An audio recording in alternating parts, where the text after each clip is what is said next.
নমস্কার বন্ধুরা, deep study চ্যানেলের পক্ষ থেকে আপনাদের সকলকে জানাই স্বাগতম।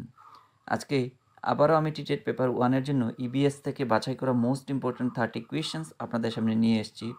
আশা করছি এই ভিডিওটা আপনাদের এক্সাম প্রিপারেশনের জন্য অনেকটা হেল্পফুল হবে। শুরু করছি আজকের ভিডিওর প্রথম কোয়েশ্চেন্স দিয়ে, যেখানে বলা হয়েছে ভারতবর্ষের একজন নামকরা বাস্তুবিদ বা ইকোলজিস্ট কে ছিলেন। মোস্ট ইম্পর্টেন্ট এই কোয়েশ্চেনটা অত্যন্ত গুরুত্ব সহকারে আপনারা মাথায় রাখার চেষ্টা করবেন। ভারতবর্ষের একজন নামকরা বাস্তুবিদ বা ইকোলজিস্ট যিনি হচ্ছেন, ওনার নাম হচ্ছে মাধব গ্যাডগিল। ঠিক আছে, মাধব গ্যাডগিল হবে এই কোয়েশ্চেনের এগেনস্টে কারেক্ট আনসার। এবার আমরা মুভ করছি 2 নম্বর কোয়েশ্চেন, যেখানে বলা হয়েছে ভারতবর্ষে সবুজ বিপ্লবের রূপকার হলেন বিখ্যাত কৃষি বিজ্ঞানী।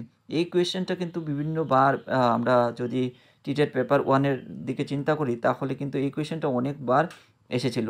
তো আপনারা একটু গুরুত্ব সহকারে সেটা মাথায় রাখার চেষ্টা করবেন। ভারতবর্ষের সবুজ বিপ্লবের রূপকার হলেন বিখ্যাত কৃষি বিজ্ঞানী এম.এস. স্বামীনাথন। ঠিক আছে, এবার আমরা মুভ করছি 3 নম্বর কোয়েশ্চেন, যেখানে বলা হয়েছে the botanical survey of India কোথায় অবস্থিত। এই কোয়েশ্চেনটাও কিন্তু মোস্ট ইম্পর্টেন্ট একটা কোয়েশ্চেন এবং বিভিন্নবার বিভিন্ন ধরনের কম্পিটিটিভ লেভেলের এক্সামে ইবিএস থেকে এই কোয়েশ্চেনটা করা হয়। The botanical survey of India কোথায় অবস্থিত, সেটা কলকাতায় অবস্থিত। এবার আমরা মুভ করছি 4 নম্বর কোয়েশ্চেন, যেখানে বলা হয়েছে স্টেট অফ ইন্ডিয়াজ এনভায়রনমেন্ট এটি প্রকাশিত হয়। তো স্টেট অফ ইন্ডিয়াজ এনভায়রনমেন্ট এটা কোথা থেকে প্রকাশিত হয়, সেটা হচ্ছে সিএসি নয়াদিল্লি থেকে। খুব ইম্পর্টেন্ট, এই কোয়েশ্চেনটাও মনে রাখার চেষ্টা করবেন। এবার আমরা মুভ করছি 5 নম্বর কোয়েশ্চেনের দিকে, যেখানে বলা হচ্ছে centre for science and environment কোথায় অবস্থিত। তো centre for science and environment যে বিষয়টা, সেটা কোথায় অবস্থিত রয়েছে, সেটা রয়েছে নয়াদিল্লিতে। এই কোয়েশ্চেনটাও কিন্তু অত্যন্ত গুরুত্বপূর্ণ, ইম্পর্টেন্ট, বিভিন্ন ধরনের কম্পিটিটিভ লেভেলের এক্সামে ইবিএস থেকে এই কোয়েশ্চেনগুলোও করা হয়। এবার আমরা মুভ করছি 6 নম্বর কোয়েশ্চেন, যেখানে বলা হয়েছে বাস্তুতন্ত্রে কারা বিয়োজক রূপে কাজ করে। তো বাস্তুতন্ত্রে কারা বিয়োজক রূপে কাজ করে, তো তাদের নাম হচ্ছে ছত্রাক ও ব্যাকটেরিয়া। ছত্রাক ও ব্যাকটেরিয়া এই দুটি জিনিস কিন্তু বাস্তুতন্ত্রে বিয়োজক রূপে কাজ করে। খুব ইম্পর্টেন্ট, এই কোয়েশ্চেনটাও কিন্তু বিভিন্ন ধরনের কম্পারেটিভ লেভেলের এক্সাম কিংবা বোর্ড এক্সামে এই কোয়েশ্চেনটাও আসে। তারপর আমরা মুভ করছি 7 নম্বর কোয়েশ্চেন, যেখানে বলা হয়েছে একটি নির্দিষ্ট অঞ্চলের জীবগোষ্ঠীকে কী বলা হয়। এই কোয়েশ্চেনটা কিন্তু মোস্ট একটা ইম্পর্টেন্ট কোয়েশ্চেন, অবশ্যই মনে রাখার চেষ্টা করবো, অনেকটাই ইউনিক কোয়েশ্চেনটা। একটি নির্দিষ্ট অঞ্চলের জীবগোষ্ঠী, যেটাকে আমরা জীব সম্প্রদায় বলে থাকি। ঠিক আছে, তো আপনাদের কাছে অপশনগুলো দেখে হয়তো মনে হতে পারে কোয়েশ্চেনগুলো অনেকটা ইজি, কিন্তু এরকম কখনোই ভাববেন না। কারণ দেখুন, আমরা সবাই জানি যারা টিটেট পেপার 1 কিংবা পেপার 2-তে যে ধরনের কোয়েশ্চেন বানানো হয় বা অপশনগুলো যেভাবে তৈরি করা হয়, সেগুলো কতটাই ডিফিকাল্ট যারা দিয়েছেন তারাই বলতে পারবেন। ঠিক আছে, তো সেখানে আপনাকে অপশন দেখলে মনে হবে ঠিক আছে, কিন্তু আপনি যখনই অপশন যদি না পড়ে যদি সিলেক্ট করেন, তাহলে কিন্তু আপনাকে পস্তাতে হবে। তো সেই উদ্দেশ্যকে মাথায় রেখেই কোয়েশ্চেনগুলো কিন্তু ভালোভাবে মাথায় রাখবেন।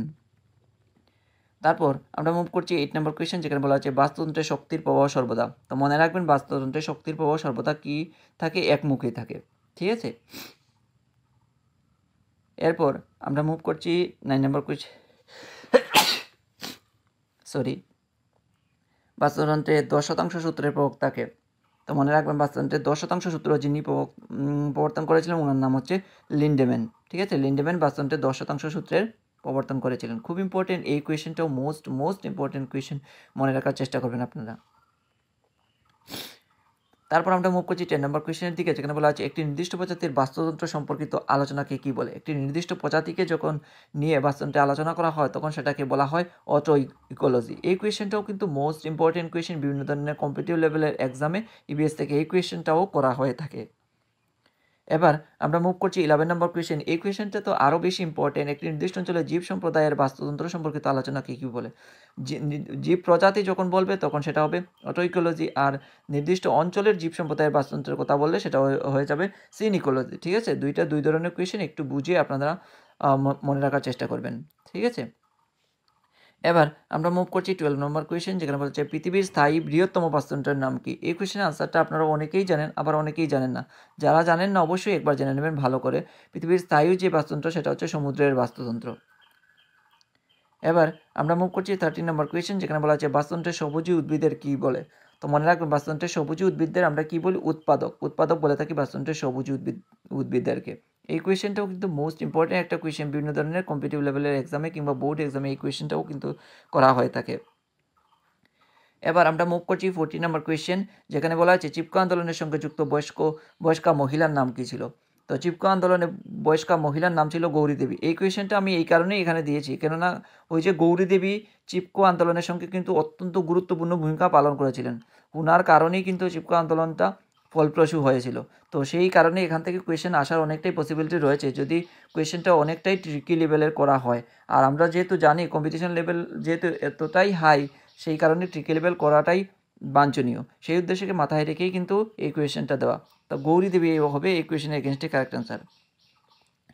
এবার আমরা মুভ করছি 15 নম্বর কোয়েশ্চেন, যেখানে বলা হচ্ছে চিপকো আন্দোলনের গুরুত্ব এবং সারমর্ম কে সারা ভারতবর্ষে ছড়িয়ে দিয়েছিলেন। এই কোয়েশ্চেনটাও কিন্তু অত্যন্ত গুরুত্বপূর্ণ একটা কোয়েশ্চেন এবং অনেকটাই ইউনিক কোয়েশ্চেনটা, অবশ্যই মনে রাখার চেষ্টা করবেন। তো চিপকো আন্দোলনের গুরুত্ব এবং সারমর্ম যারা সারা ভারতবর্ষে যিনি ছড়িয়ে দিয়েছেন ওনার নাম হচ্ছে সুন্দরলাল বহুগুণা। এবার আমরা মুভ করছি 16 নম্বর কোয়েশ্চেনের দিকে, যেখানে বলা হয়েছে স্বাধীনতার পর সবচেয়ে সফল ও ব্যাপক আন্দোলনটির নাম কি।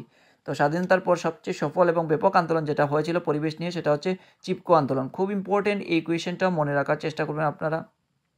তারপর আমরা মুভ করছি 17 নম্বর কোয়েশ্চেন, যেখানে বলা হচ্ছে কর্ণাটকের কোন জেলায় আপিক্কো আন্দোলন গড়ে ওঠে। তো আমরা দেখেছিলাম কোথায় কি চিপকো আন্দোলন দেখেছিলাম কোথায় গড়ে উঠেছিল, এবং কর্ণাটকের এবার দেখবো আপিক্কো আন্দোলন কোথায় গড়ে উঠেছিল, সেটা হচ্ছে শিরজি জেলায়। ঠিক আছে, শিরজি জেলায় কিন্তু আপিক্কো আন্দোলনটা গড়ে উঠেছিল। এবার আমরা মুভ করছি 18 নম্বর কোয়েশ্চেনের দিকে, যেখানে বলা হচ্ছে মানবদেহে মাটিবাহিত রোগটির নাম কি। তো মানবদেহে মাটির থেকে যে রোগ হয় সেটা হচ্ছে টিটেনাস। এই কোয়েশ্চেনটাও কিন্তু মোস্ট ইম্পর্টেন্ট একটা কোয়েশ্চেন, অবশ্যই মনে রাখবেন। টিটেনাস যে রোগটা হয় সেটা হলো মাটিবাহিত রোগ। এবার আমরা মুভ করছি 19 নম্বর কোয়েশ্চেনের দিকে, যেখানে বলা হয়েছে ভারতবর্ষের প্রথম অভয়ারণ্যটির নাম কি। একটু কারেকশন করে নেবেন, এখানে হওয়ার কথা ছিল, সন্দুক হয়ে গেছে, আপনারা একটু কারেকশন করে নেবেন।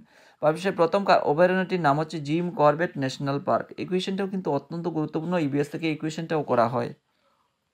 এবার আমরা মুভ করছি 20 নম্বর কোয়েশ্চেন, যেখানে বলা হয়েছে এই কোয়েশ্চেনের আনসার আপনারা অনেকেই জানেন, আবার অনেকেই জানেন। যারা জানেন না অবশ্যই জেনে নেওয়ার চেষ্টা করবেন। কত ডেসিবেল বা তার অধিক মাত্রায় শব্দ মানুষের মৃত্যু হয়, সেটা হচ্ছে 150 এর অধিক যখন হবে তখন মানুষের মৃত্যু পর্যন্ত ঘটতে পারে। ঠিক আছে, খুব ইম্পর্টেন্ট এই কোয়েশ্চেনটা, অবশ্যই মনে রাখার চেষ্টা করবেন। ইবিএস থেকে এই কোয়েশ্চেনটা অবশ্যই করা হয়।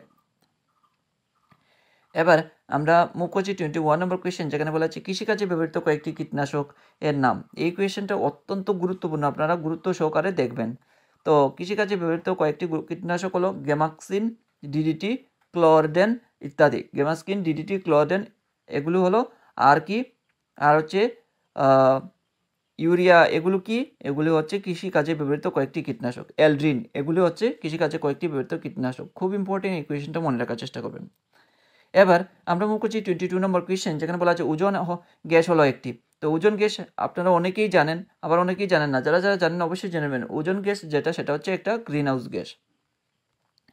এবার আমরা মুভ করছি 23 নম্বর কোয়েশ্চেন, যেখানে বলা আছে IBWL এর পুরো কথা কি। তো IBWL এর পুরো কথা হচ্ছে Indian board of wild life. Indian board of wild life হচ্ছে IBWL এর সম্পূর্ণ নাম।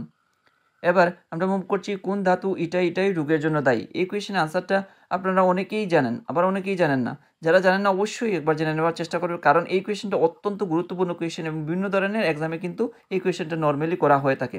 জিওগ্রাফি থেকে যদি দেখি সেখান থেকেও করা হয়, আবার ইবিএস থেকেও এই কোয়েশ্চেনটা করা হয়। তো ক্যাডমিয়াম হবে এই কোয়েশ্চেনের এগেনস্টে কারেক্ট আনসার।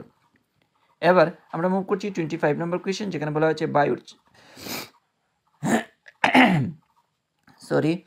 চাপ মাপার যন্ত্রের নাম কি। আপনারা অনেকেই এই কোয়েশ্চেনের আনসার জানেন।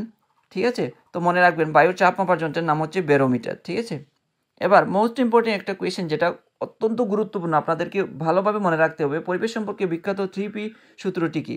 তো পরিবেশ সম্পর্কে বিখ্যাত 3P সূত্র যেটা হচ্ছে পপুলেশন, প্রপার্টি, পলিউশন। ঠিক আছে, 3P। তো পপুলেশন, প্রপার্টি, পলিউশন, এখান থেকে কিন্তু কোয়েশ্চেনটা এভাবে ঘুরিয়ে আসতে পারে যে পরিবেশ সম্পর্কে বিখ্যাত 3P সূত্রের প্রথম P এর অর্থ কী। তো মনে রাখবেন পপুলেশন হবে, দ্বিতীয় P প্রপার্টি হবে, তৃতীয় P পলিউশন হবে। এইভাবে কোয়েশ্চেনটা ঘুরিয়ে আসতে পারে, তো আপনারা কিন্তু অ্যালার্ট থাকবেন। এবার আমরা মুভ করছি 27 নম্বর কোয়েশ্চেন, মোস্ট ইম্পর্টেন্ট একটা কোয়েশ্চেন, যেখানে ভূমিকম্প আমাদের ইবিএসএ চ্যাপ্টারে রয়েছে, অবশ্যই মনে রাখার চেষ্টা করুন। ভূমিকম্প তরঙ্গটি সবচেয়ে বেশি শক্তিশালী, সেটা হচ্ছে পি তরঙ্গ। এবার আমরা মুভ করছি 28 নম্বর কোয়েশ্চেন। এই কোয়েশ্চেনটাও কিন্তু আরও বেশি ইম্পর্টেন্ট, আমার এখানে কিছু বলার নেই, তবুও আপনারা এটা মনে রাখার চেষ্টা করবেন। গোবর গ্যাসের প্রধান উপাদান হচ্ছে মিথেন। ঠিক আছে, এবার আমরা মুভ করছি 29 নম্বর কোয়েশ্চেন, যেখানে বলা হচ্ছে নয়নতারা গাছ থেকে কোন রোগের ঔষধ তৈরি হয়। খুব খুব ইম্পর্টেন্ট কোয়েশ্চেন, মনে রাখার চেষ্টা করবেন। নয়নতারা যে গাছ, সেই গাছের থেকে ক্যান্সার রোগের ঔষধ তৈরি করা হয়ে থাকে। মোস্ট ইম্পর্টেন্ট এই কোয়েশ্চেনটা মনে রাখার চেষ্টা করবেন। এবার আমরা মুভ করছি 30 নম্বর কোয়েশ্চেন। এই কোয়েশ্চেনটা তো আরও বেশি ইম্পর্টেন্ট, আপনারা অবশ্যই মনে রাখবেন এই কোয়েশ্চেনটা। এনভায়রনমেন্ট কোন শব্দ থেকে উৎপন্ন হয়েছে? তো মনে রাখবেন ফরাসি শব্দ থেকে এনভায়রনমেন্ট শব্দটি উৎপন্ন হয়েছে। আমি ইবিএস থেকে এই 30 কোয়েশ্চেন দিলাম, আর প্রত্যেকটা কোয়েশ্চেনই ইম্পর্টেন্ট এবং ইউনিক কোয়েশ্চেন্স। আশা করছি এই 30 কোয়েশ্চেন্সগুলি আপনাদের এক্সাম প্রিপারেশনের জন্য অনেকটা হেল্পফুল হয়েছে। আর যদি ভিডিওটা আপনাদের একটু হলেও উপকারে আসে, অবশ্যই একটা লাইক, কমেন্ট, শেয়ার এবং সাবস্ক্রাইব করে দিয়ে ডিপ স্টাডি চ্যানেলের সঙ্গে জুড়ে থাকার চেষ্টা করবেন। ধন্যবাদ সবাইকে। আপনারা সবাই ভালো থাকুন, সুস্থ থাকুন, আর সুস্থভাবে আপনাদের এক্সাম প্রিপারেশনকেও চালিয়ে নিয়ে যান, এই কামনাই করছি। দেখা হবে পরবর্তী আরও একটি নতুন ভিডিওর সঙ্গে।